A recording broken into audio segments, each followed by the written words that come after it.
Bismillahirrahmanirrahim. Assalamualaikum warahmatullahi wabarakatuh.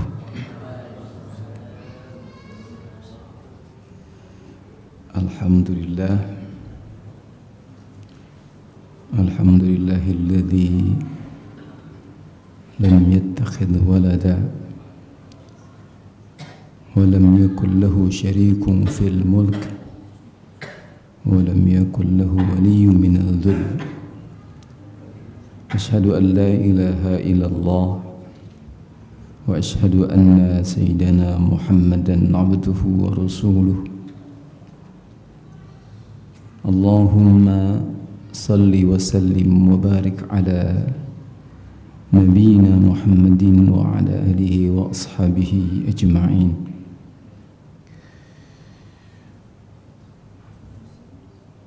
Subhanaka la ilma lana illa ma 'allamtana innaka antal alimul hakim. Rabbi shrah li sadri wa yassir li amri wahlul 'uqdatam min lisani yafqahu qawli. Amma ba'd.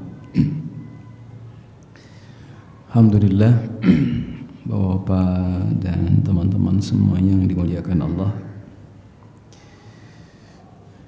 Pada malam ini Allah berikan kesempatan kepada kita semuanya untuk berada di majelis ini,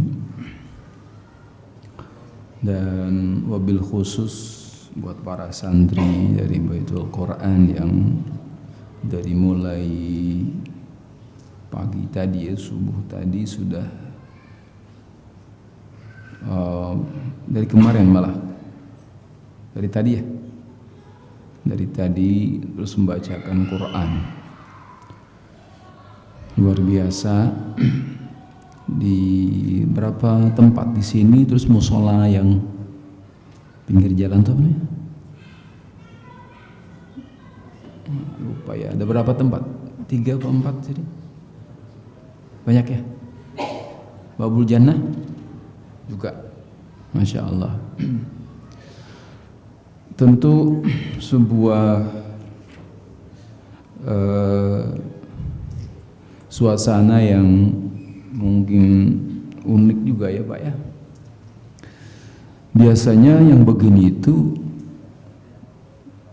kita bersyukur kepada Allah, ini ada Baitul Quran, sehingga di kota kayak kita ini ada sebuah mungkin budaya pemandangan yang menarik, mungkin ya, ada tasmi' bareng-bareng gitu Quran, dan ini mudah-mudahan menjadi pewarna tersendiri buat kita semuanya.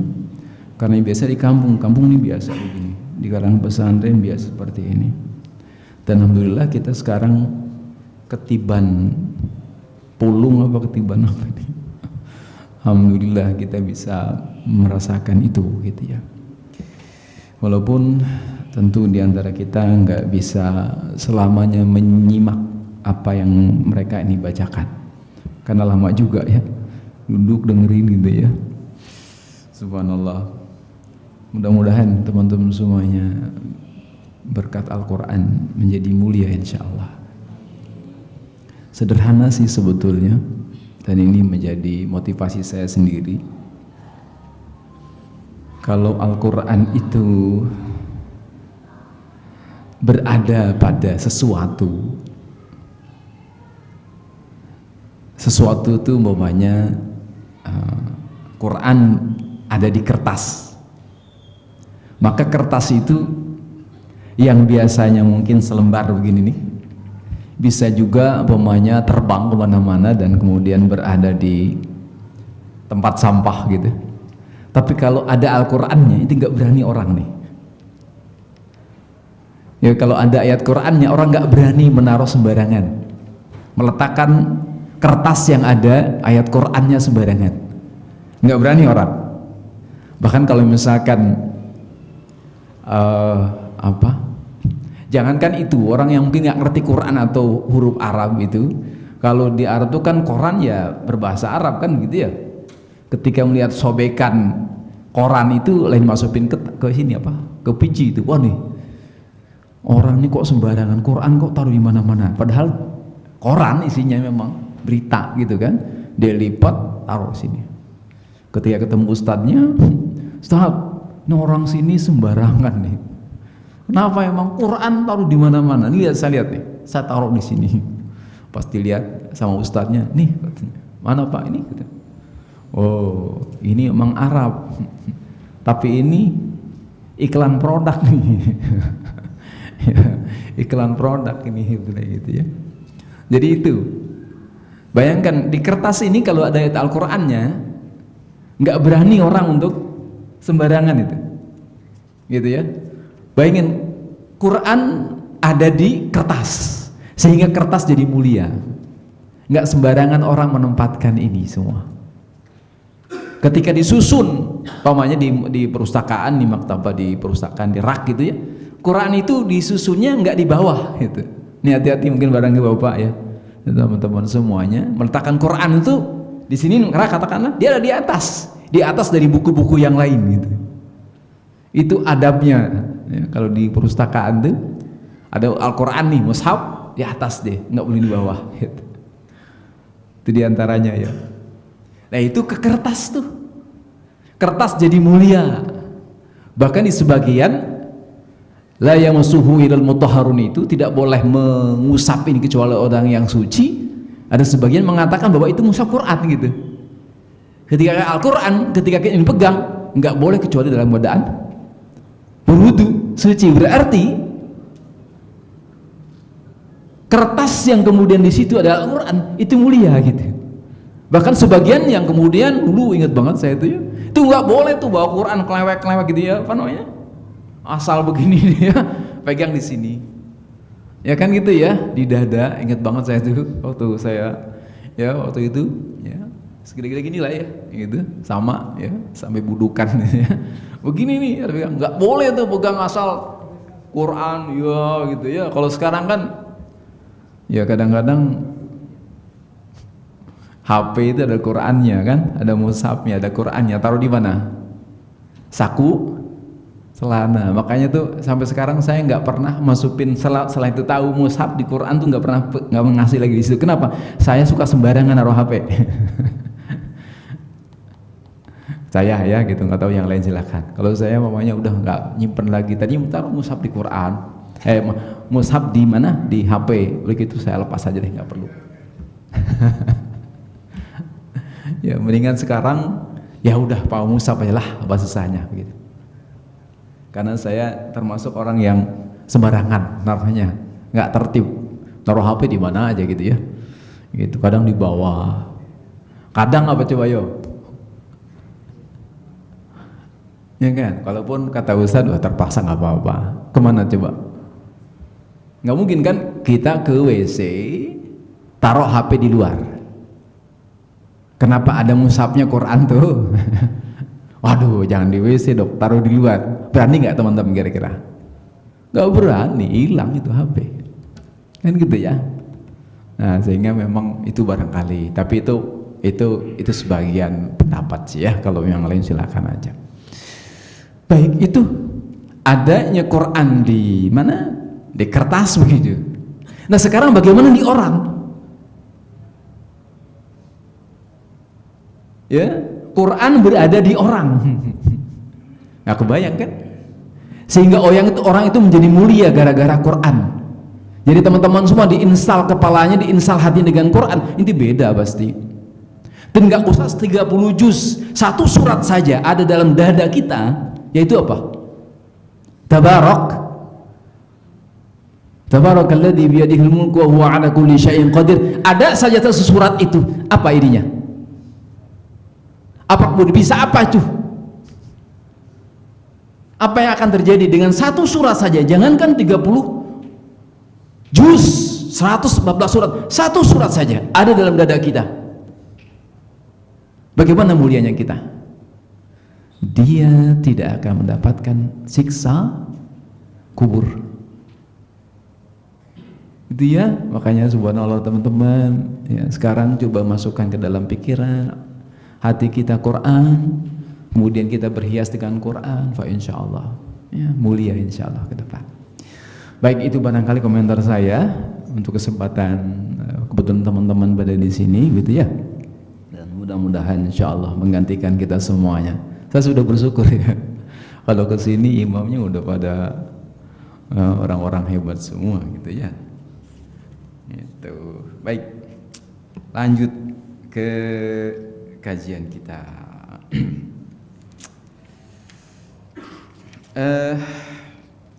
Kemarin di pekan keberapa ya kita bertemu itu, kita disuguhkan dengan satu hikmah berkenaan dengan ma'rifatullah, dengan mengenal Allah Subhanahu wa ta'ala.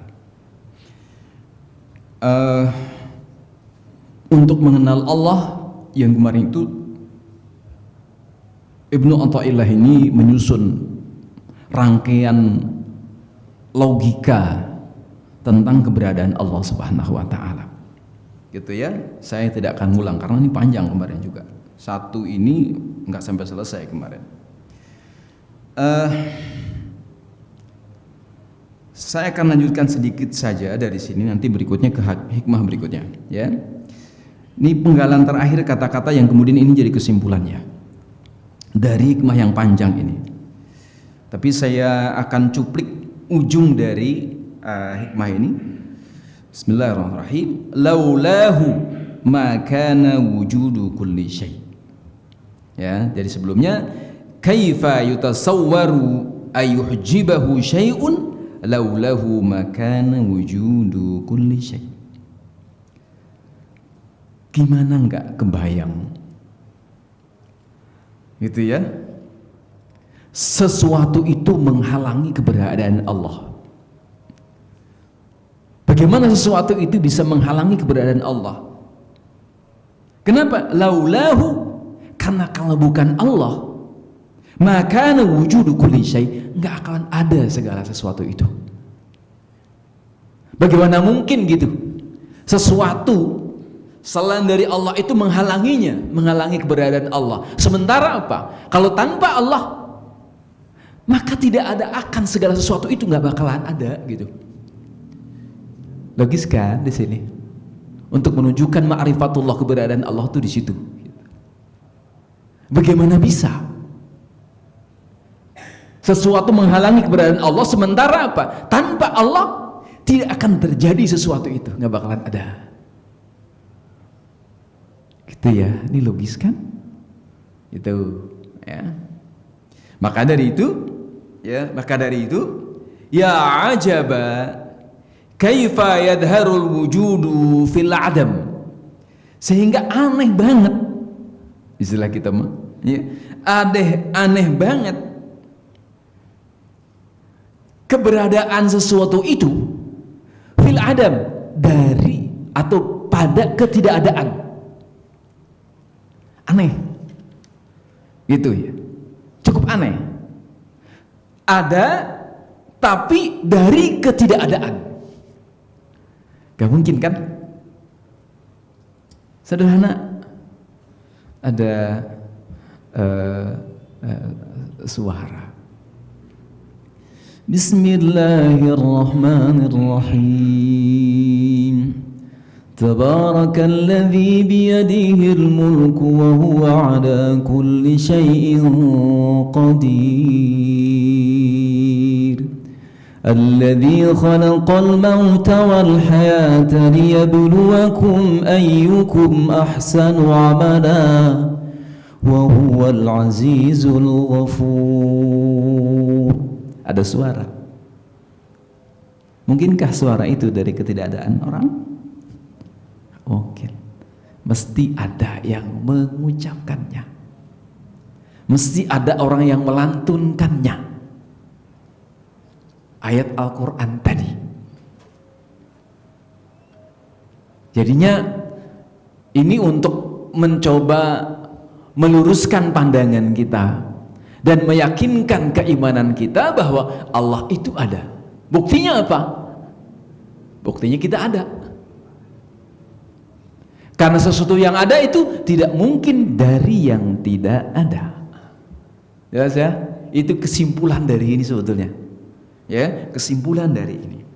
Berikutnya masuk kesimpulan juga, am kaifa yathbutul hadithu ma'a man lahu wasful qidam.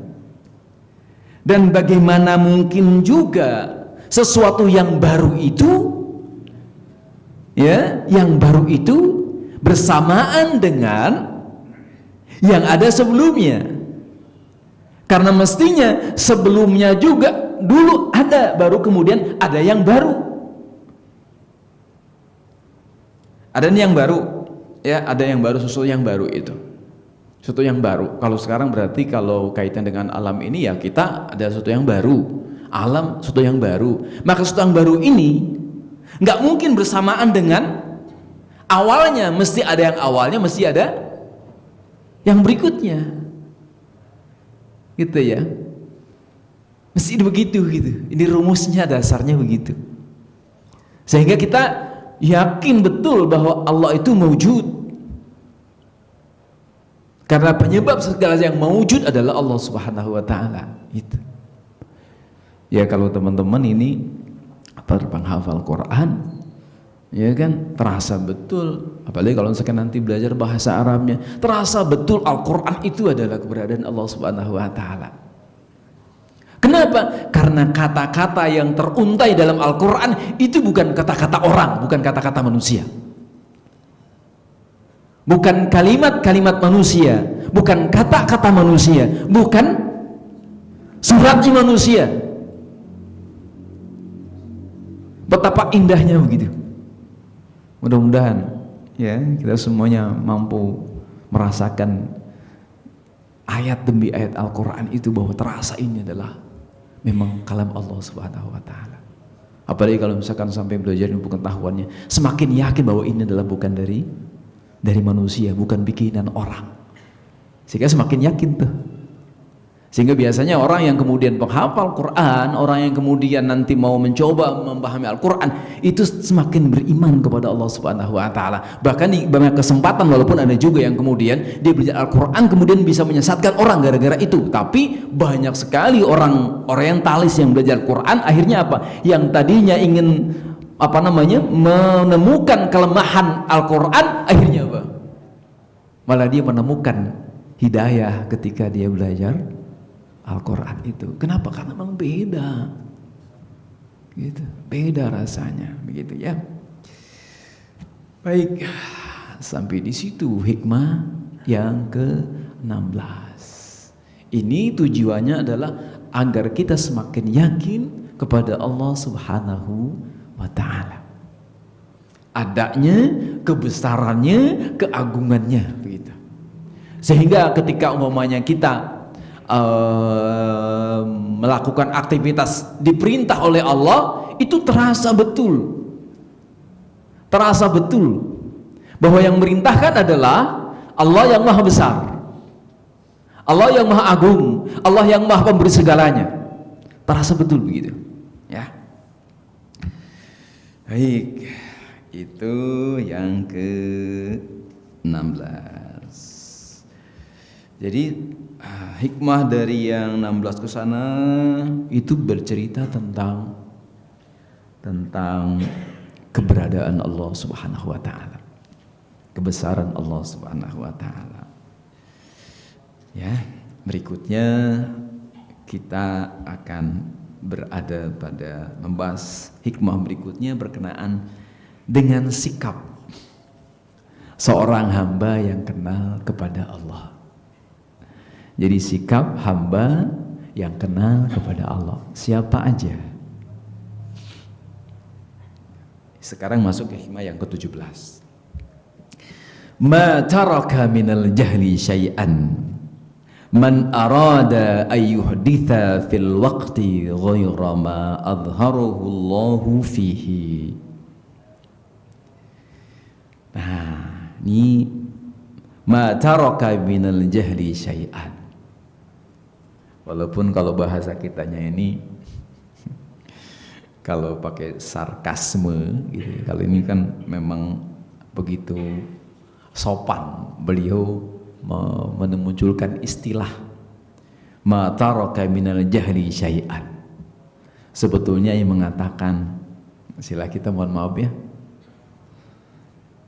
bego amat sih pakai sarkasme ngomong gitu ya, bego amat sih gitu kurang lebih ya. Karena apa? Karena memang ahmak itu memang bodoh sekali gitu kalimatnya ya, bodoh banget sih kalau istilah kita itu ya.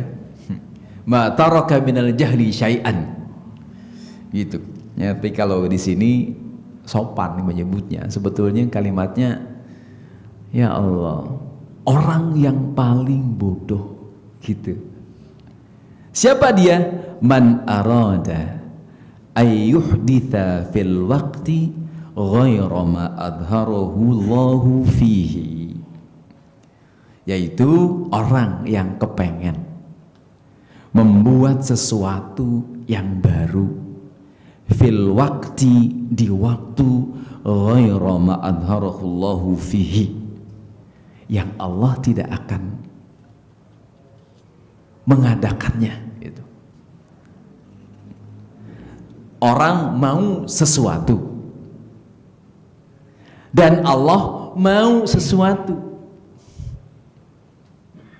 maka sikap seperti itu adalah sikap yang apa ya, nggak pinter gitu. Kira-kira pertanyaannya berikutnya, kalau misalkan sekarang kita ingin pada saat itu, pada hari itu, pada waktu itu, pada bulan itu, pada tahun itu sesuatu, sementara Allah punya keinginan sesuatu yang lain saat itu, kira-kira mana yang unggul? Tentu iradahnya Allah, kehendaknya Allah akan terjadi, bukan kehendak kita.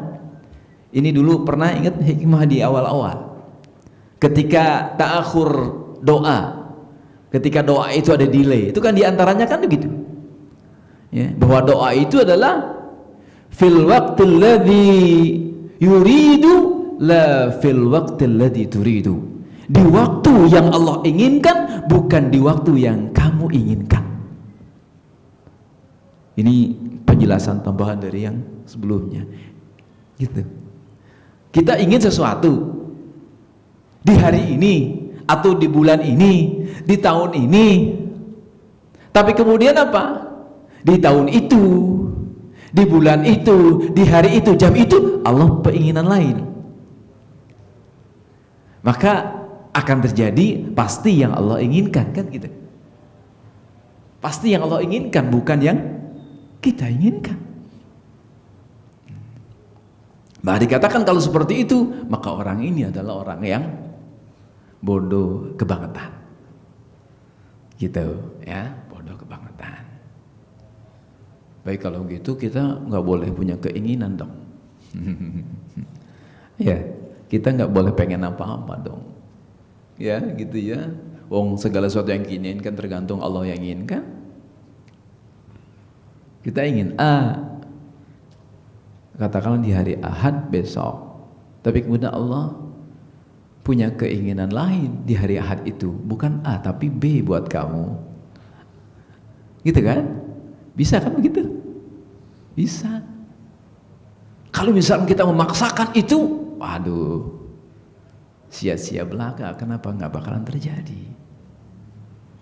Ibarat orang yang mau bunuh diri, kan? Orang yang mau bunuh diri karena sesuatu, terjun dari lantai 8, nggak taunya apa, blok ke bawah, nggak meninggal, tapi patah iya, patah tulang dan sebagainya, tapi nggak meninggal, masuk ke rumah sakit. Ini yang begini nih, gitu ya. Jadi orang ini, makanya orang yang bunuh diri seperti itu, orang yang mohon maaf kurang cerdas ya, kalau ingin mengatakan bodoh. Kenapa? Memang karena dia menginginkan sesuatu yang di luar kehendak Allah Subhanahu wa taala. Ini prinsip nih.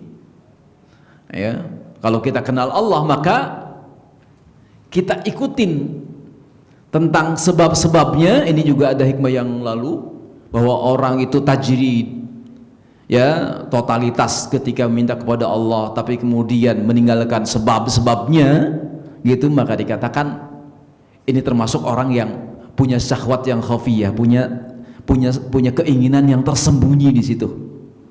Seakan-akan benar kan, umpamanya orang kita berdoa di masjid dan sebagainya, tapi kemudian meninggalkan sebabnya. Seakan-akan dia menjadi sholat, menjadi baik, tapi kemudian kata siapa? Kata Imam Ibnu Athaillah ini mengatakan bahwa oh enggak, itu termasuk yang syahwat yang tersembunyi orangnya yang kayak gitu. Kenapa? Memang dua-duanya jalankan tajrid ma'allah di mana itu, di masjid dan sebagainya lakukan, ikhtiar juga iya. Teman-teman sekarang ini kebetulan ada ini ya, ada teman ngobrol nih kan gitu ya, teman-teman ngapal Quran, pengen ngapal Quran, nggak ngapalin, doa aja, ya Allah itu kan, nawwir qalbi bil Quran, berikanlah cahaya dengan Quran hati ini, tapi nggak ngapal-ngapal, selembar pun nggak dibaca, jangan selembar, satu ayat pun nggak dibaca, kira-kira gimana? Muncul nggak tiba-tiba? Ya kan, gitu ya, langsung aja dibakar, ya, pakai kopi, diminum langsung apa semuanya, kira-kira ya, nggak kan? Ya, saya tanya, untuk satu ayat berapa kali teman-teman mengulang untuk bisa hafal? Jangan satu ayat Yasin. Berapa mas? Berapa kali? Sekali? Dua? Tiga? Tiga ya minimal ya? Empat? Ada empat? Lima? Enggak ya? Kebanyakan kalau lima ya? 6? 10? Oke Pak ya? Untuk menghafal saja, dan itu kemudian ketika teman-teman diberikan oleh Allah Al-Quran, kan pada dasarnya Allah ngasih kan sebetulnya. Allah tuh ngasih ke teman-teman ini, ngasih Al-Quran. Orang menghafal Quran tuh itu hakikatnya adalah dikasih. Gitu. Dikasih sama siapa? Sama yang punya, yaitu Allah Subhanahu wa taala Al-Quran itu. Itu kan? Itu yang dikasih. Artinya kalau misalkan yang ngasih, dikasih dong, mau ngapa-ngapain juga gampang, gitu kan? Tapi kemudian ternyata Allah memberikannya lewat proses. Gitu. Ya, lewat proses. Kalau anak-anak muda mungkin Pak cepat ya 3 kali, 4 kali, kalau kita mau satu ayat aja lama banget. Satu ayat ini masuk ayat yang kedua, lupa apa yang ayat yang kedua, yang pertama tadi lupa lagi kan, itu ngapal dari baru lagi gitu ya. Tapi subhanallah ya, usahanya makanya. Sekali lagi ya, jadi di sini berarti ketika umpamanya pengertiannya bukan berartian ini pengertian adalah tarkul asbab, meninggalkan sebab, bukan. Artinya memang di sini sikap kita sebagai hamba Allah Subhanahu wa taala mesti betul-betul melakukan semuanya. Gitu, melakukan semuanya. Bahwa kemudian Allah menentukan di hari ini kita mendapatkan apa yang kita inginkan, atau besok atau bulan depan sebagainya, kita nggak tahu itu. Tapi kemudian kita menunggu pun bahwa kemudian nanti Allah akan kasih, akan betul itu. Tapi kemudian kita menunggu tak melakukan apa-apa, itu pun bukan sesuatu yang tepat. Gitu. Tetap kita lakukan proses itu terus dilakukan. Tapi kemudian nanti kapan ya Allah mempertemukan antara keinginan kita dengan kehendak Allah Subhanahu wa taala, ibarat apa? Bahan berputar terus saja. Ya, bahan berputar terus. Lama-lama ketemu itu. Bertemu dengan apa? Dengan kehendak Allah Subhanahu wa taala. Kapan-kapan ketemu. Ya, maka dikatakan kalau misalkan ada istilah taufik, ada taufik dan hidayah. Ya. Sehingga jadi nama apa? Nah, pemain bulu tangkis. Taufik Hidayat. Kan itu ya. Ini bisa di satu antara taufik dan hidayah. Ya, apa bedanya tuh taufik dan hidayah? Kan sering tuh. Ya, kita kalau mengakhiri ceramah kan billahi taufik wal hidayah walaufu minkum. Salam berikutnya kan, taufik dan hidayah. Apa bedanya taufik dan hidayah? Ya, kalau hidayah itu haknya Allah. Mau ngasihnya kapan, bagaimana caranya, itu Allah hidayah. Kalau taufik bertemu antara upaya kita dengan kehendak Allah, itu taufik namanya. Ya, kayak sekarang umumnya kita niatkan pada malam Selasa jam sekian, ba'da maghrib sampai isya kita duduk di sini untuk membuka ini. Itu rencana kita. Dan Allah memberikan apa? Taufiknya mempertemukan antara rencana kita dengan kehendak Allah Subhanahu wa taala. Ini taufik dari Allah Subhanahu wa taala. Bertemunya begini. Taufik wafaqa itu sepakat, ketemu begitu. Ya, taufik. Iya Pak ya. Sehingga memang itu diharapkannya adalah bukan berarti kita nggak boleh berencana dan sebagainya, tahun ini begini, tahun begini haji dan sebagainya, bukan begitu. Rencanakan saja itu semuanya, nanti akan bertemu dengan taufiknya Allah Subhanahu wa taala. Gitu. Ya. Tuh yang ke yang ke-17. Cuman ada satu yang kemudian kita coba garis bawah. Di sini Syekh Athaillah Sekandari menyebut dengan al-waktu. Jadi nanti soalnya ini berkenaan dengan hikmah yang selanjutnya, itu ya. Insya Allah malam ini kita bahas juga sih. Cukuplah ya, 2 ini cukup. Waktu. Gitu. Waktu ini kan memang kalau sesuatu itu sudah dirizkikan oleh Allah Subhanahu wa taala, gitu ya, sesuatu itu sudah memang mau dikasih sama kita sebelum kita meninggal, maka akan dikasih itu.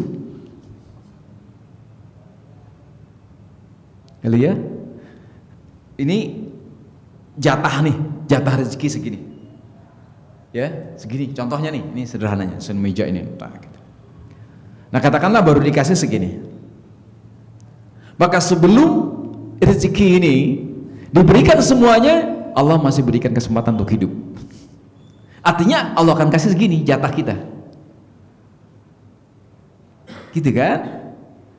Akan dikasih. Kata dengan waktu nih, artinya jangan khawatir. Dengan ketentuan baik Allah Subhanahu wa taala akan dikasih, nggak mungkin diumpetin gitu, nggak mungkin kemudian nggak diberikan itu jatahnya semua, ya, jatahnya semua. Sampai istilahnya ada orang yang sakit sekalipun, kalau memang masih ada jatah rezekinya, masih dikasih dengan apa? Masukin infusan, ya, masukin infusan itu kan rezeki juga, masih segar dia. Padahal sudah nggak bisa makan, bisa minum, tapi lewat apa? Lewat infusan. Berarti rezekinya masih ada kan? Padahal sudah sakit-sakitan. Selagi masih hidup maka apa? Allah akan kasih rezekinya itu. Kayak itu masalah waktu tuh. Sehingga tidak khawatir di sini. Nggak ada khawatir dalam diri kita ketika apapun yang telah Allah janjikan untuk direzekikan, Allah akan kasih. Akan berikan itu. Tuh ya. Jadi tidak mungkin Allah akan tidak memberikan itu. Allah akan ngasih semuanya. Ya, masalah waktu. Nah, ini.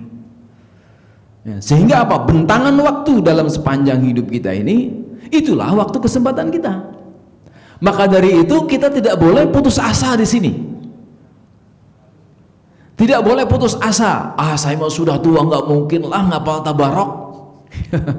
Ya, susah itu Pak Ustadz, tabarok itu. Ya kan, susah itu. Walaupun betul sih katanya nanti ketika dikubur itu dia akan apa? akan menghalangi, akan memberikan perlindungan azab kubur. Di mana? Di dalam kubur itu tabarok itu. Ya, surat pertama di juz 29 itu. Ya, buat bapak barangkali ya, penyemangat ini ya. Pokoknya selagi masih ada Pak gitu, ada waktu buat ya selama tabarakalladzi biyadihi, balik lagi gitu terus aja gitu ya. Kalau nggak baca tiap malam terus selama malam, masa sih? Sehingga apa, nanti ketika di kuburan gitu ya, ngejagain dia. Paling tidak aman kita di mana? Di kubur itu. Ini apalnya tabarok. Kalau di sini Pak Haji betul yang sering baca tabaroknya. Apa? Jadi imam juga tuh. Lupa kan namanya. Suka jadi imam ya, bacaan tabarok tuh. Nah itu. Ayo aja tabarok gitu. Kalaupun yang lain-lain belum, itu aja. Ya. Iya Pak Sobari. Pak Haji Sobari itu ya. Tabarok ya, bagus tuh.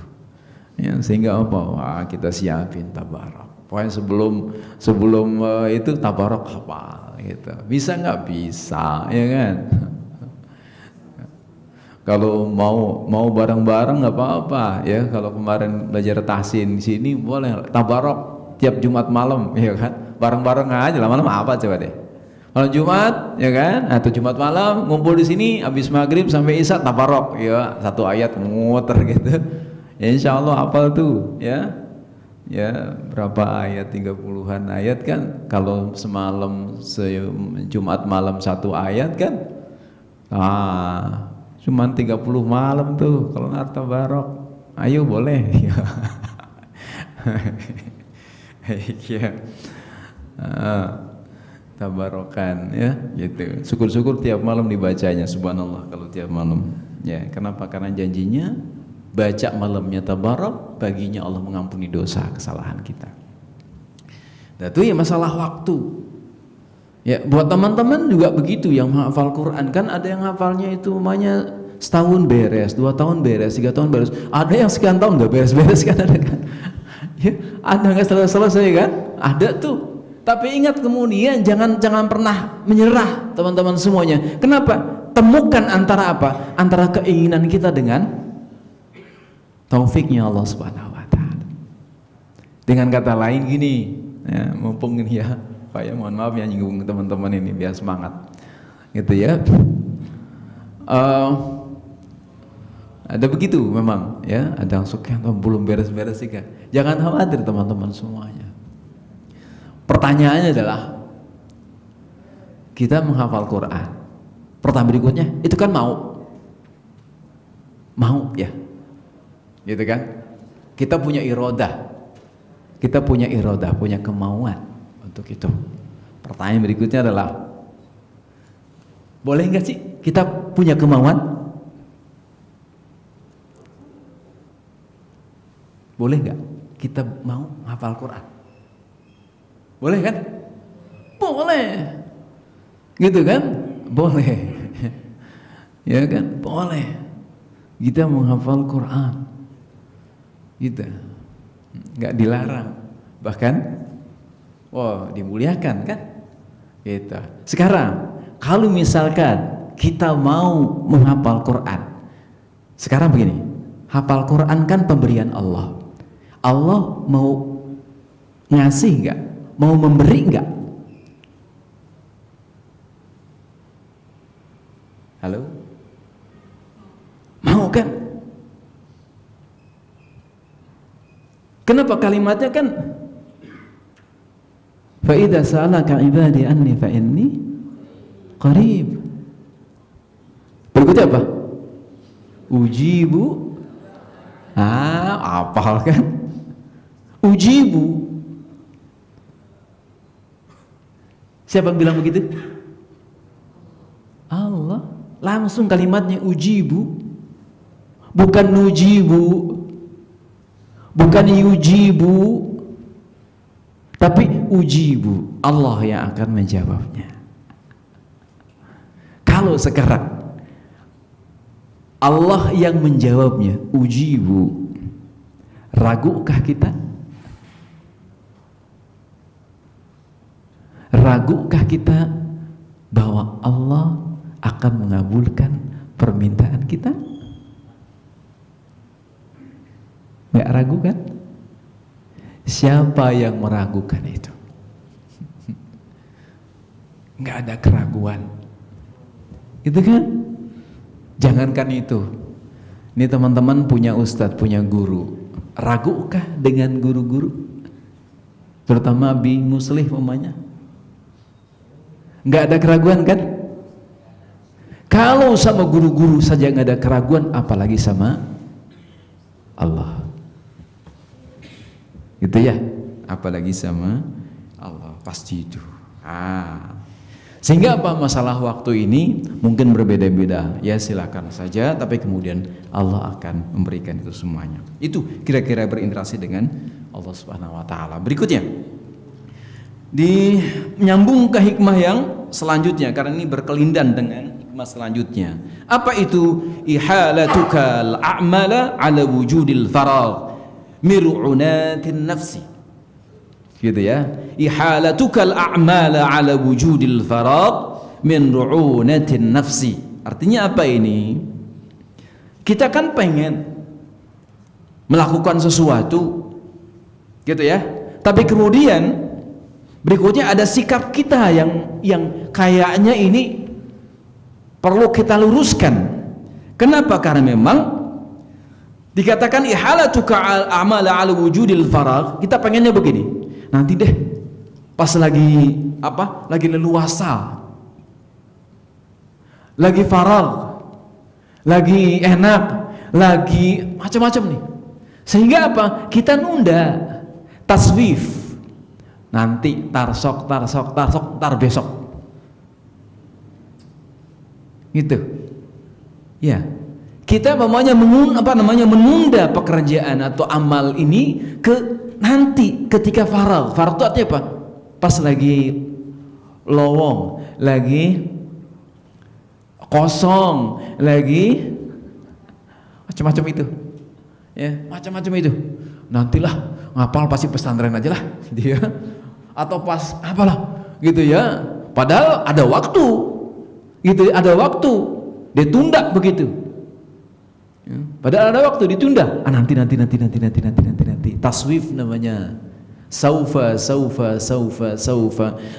aqra, saya akan baca. Saufa a'mal kada wa kada. Saya nanti akan. Itu dikatakan ya min ru'unatin nafsi. Ru'unah itu apa? Ru'unah itu apa ya? Mirip dengan jahal itu. Ya, ini orang yang ceroboh, orang yang bodoh gitu di sini. Kalau misalkan apa? Dia tadi menunda perbuatan itu nantinya biasanya alasannya tadi itu. Alasannya adalah nanti pada saat lowong, saat senang, saat apa begitu. Nanti deh udah kaya deh mau infak gitu ya. Nanti deh kalau misalkan nanti gitu. Nah, ini termasuk dikatakan ru'unatin nafs. Orang yang ceroboh kayak gini. Kenapa? Karena memang al-waqtu kasayf. Waktu itu bagaikan pedang. Gitu. Ya, bagaikan pedang waktu itu. Coba deh nanti teman-teman gak terasa, tanya nih bapak-bapak semua. Mesti ada penyesalan dengan dulu waktu muda. Gitu kan? Tanya teman-teman bapak-bapak yang lain di rumah, mesti ada, walaupun mungkin saja nggak cerita. Kenapa? Karena memang nggak baik untuk diceritakan. Tapi ada itu yang namanya coba dulu. Ya kan, kalimatnya begitu kan? Coba dulu waktu di kampung gini. Saya sekarang udah jadi apa? Gitu kan Pak ya? Ya. Coba kalau gini gitu kan? Wah, kita bisa jadi orang sekarang nih. Mas sekarang jadi apa? Gitu kan? Baik. Ya, itu. Ya, sudah ada yang adzan di seberang mana? Ya, sehingga hikmah yang ke 16, 17, 18 berarti ini mudah-mudahan membawa kita bertambah kenal kepada Allah. Dan ingat sekali lagi, yang terakhir adalah yang kita tunda pekerjaan. Kenapa? Karena memang masalah waktu ini kita nggak tahu. Manfaatkan waktu yang ada, jangan menunda. Ada pelajaran yang kemudian ini dari anak saya pernah belajar di Sudan, pernah belajar dari gurunya. Gurunya mengatakan bahwa kemudian pelajaran hari ini harus diulang hari ini. Jangan nunggu besok. Kenapa? Besok ada pelajaran lain yang kemudian mesti diulang. Ini pelajaran berharga. Jadi dari gurunya bilang begitu, raji', ulanglah pelajaran hari ini di hari ini juga. Jangan ditunda, ditumpuk-tumpuk. SKS, sistem kebut semalam. Untuk ujian besok cuma semalam doang belajarnya, gitu ya. Ini ya, sehingga memang betul-betul gitu. Taswib itu memang harus dihindari. Kenapa? Di antara bukti orang itu kenal kepada Allah adalah segera mengerjakan ya pekerjaan, amal yang baik itu. Kata Bimbo, amal baik jangan ditunda-tunda. Itu. Ya, orang-orang sepuh ini tahu nih, amal yang baik yang ditunda-tunda. Itu Bimbo. Sehingga memang itu bagian dari pelajaran kita pada hikmah yang ke-18. Itu saja Bapak dan kemudian teman-teman semuanya, mudah-mudahan Allah Subhanahu wa taala berikan hidayah dan taufiknya kepada kita semuanya sehingga hikmah ini memberikan pelajaran khususnya buat saya sendiri dan kemudian buat semuanya insyaallah. Marilah kita tutup dengan tasbih kifarat. Subhanakallahumma bihamdika asyhadu an la ilaha illa anta astaghfiruka wa atubu ilaik. Assalamualaikum warahmatullahi wabarakatuh.